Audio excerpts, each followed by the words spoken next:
Hi, my name is Ashley Worth, and this is my Mod 1 assignment to review the coursework and the ideas and applications that we have gotten from our online MAT program at SDSU. So, in one of our first courses, Dr. Luke Dewsbury in TE 693, which was Measuring and Assessing Student Achievement, he put together a summer course for us that was in our first session. It's a 6-week long section, and the course focused on the importance of valid and statistically sound assessments. That was really the prioritization of his materials.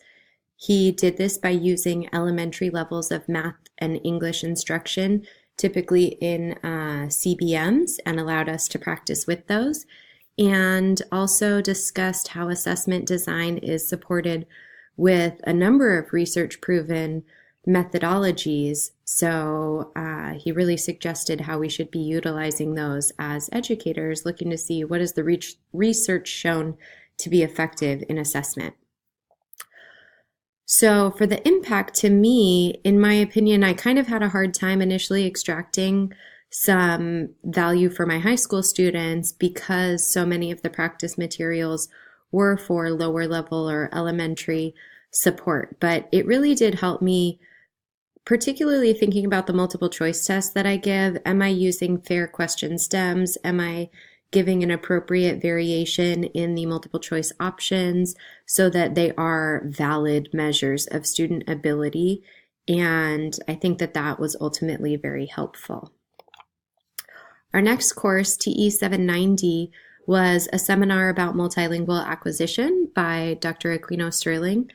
And in this summer course, he really focused on the value of multilingualism in our students, in our classroom, in our materials, really just shining a light that we don't need to be prioritizing an English-only model of instruction, that there should be a way where we can incorporate and value and appreciate the other languages that students can bring to the table, and then how do we make those all work together so that all students really feel that they're included in the education process.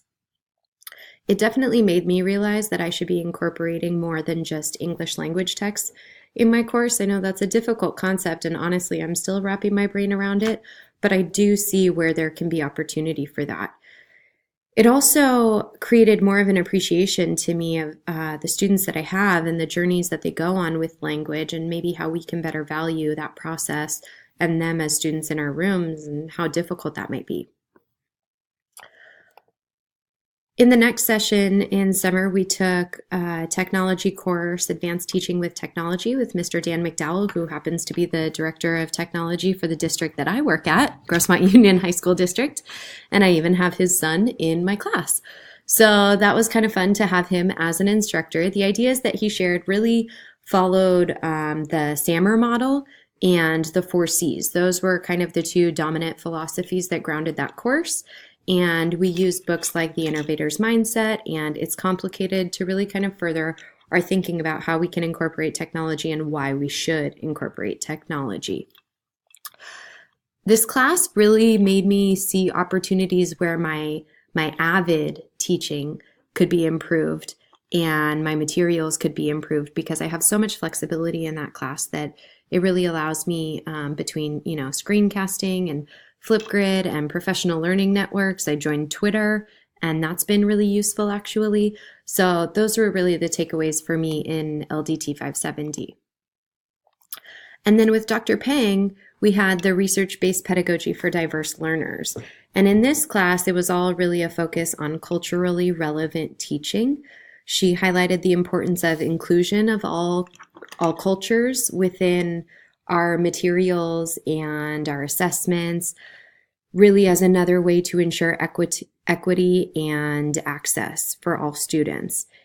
Additionally, the incorporation of things like literature reviews and annotated bibliographies were a prominent feature and was something kind of new that I learned how to do, particularly as a high school English teacher who does everything in MLA. That APA model was helpful. And in fact, it was really helpful as I went into the comprehensive exam, because in Dr. Peng's course, we almost had a mini version of that. We learned some of the skills which I was then able to apply as I wrote my comprehensive exam.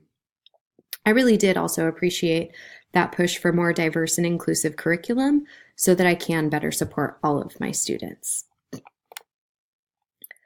In the fall, with Andrea Saltzman-Martin, we took another technology course, though this one was really more centered around critical thinking and then just using technology to help drive that critical thinking when and if possible. I really liked that. The incorporation of things like Bloom's digital taxonomy and the critical thinking handbook were materials that guided us through this course, and some things in particular that I really liked. She had us complete tech tool posts on a website called Slack. Seemingly a simple thing, and it was a simple thing, but I didn't really realize initially, but as it went on, it really became a valuable resource to me as I was able to look back through my peers' posts and see what my peers were using, how they were using it, how that was helping them teach and innovate. And I appreciated that a lot. I also liked that I was able to revise a current lesson that I teach. I used materials from To Kill a Mockingbird, and I was able to find how I could add some more critical thinking that was then supported with technology. Another class that we took in the fall was TE 709, again with Dr. Dewsbury. And this was largely focused on special ed education, their roles in our general ed classroom. And it helped us review things like our IEP procedures. Oops, I have a little typo there. Our IEP procedures, accommodations, modifications, how we can deliver instruction and assessment that's equitable. And for me, this was incredibly relevant. We're a mainstream school, of course, like most, but in particular, I have a class that has nearly 15 IEPs in one section, and I have a special ed aide in that class to help me, and I attend IEP meetings and annual reviews, honestly, probably once every other week. So to see kind of the legal framework and the background of that was helpful. And I also liked the idea that were presented in the reading instruction materials with strategies that I can use in my own classroom. Just a snapshot of what came after that. We did have our comprehensive exam over the winter break. Instead of a thesis, we were asked to reflect on some research and theory that's been done that helped shape our own teaching and plans that we have to modernize and update in our classrooms. It was a difficult paper to write, to be honest, but it was also meaningful, and I liked that our assessment in this program was something about how we were actually going to use the materials that we had. Coming up, I'm currently enrolled in Action Research in Learning Environments with Dr. Dewsbury. I'm also enrolled, of course, in this course, Curriculum Development and Education with Dr. Peng and Mr. Ginsberg. Mr. Ginsberg, hello. By the way, I had you as a professor in either my credential program or in my undergrad, but I do remember you. You left an impact, and that was fun to see your face again. I am one of those few who have the 2 more courses this summer since I got my credential back in 2009. And then I will be complete with my master's. Have a great day.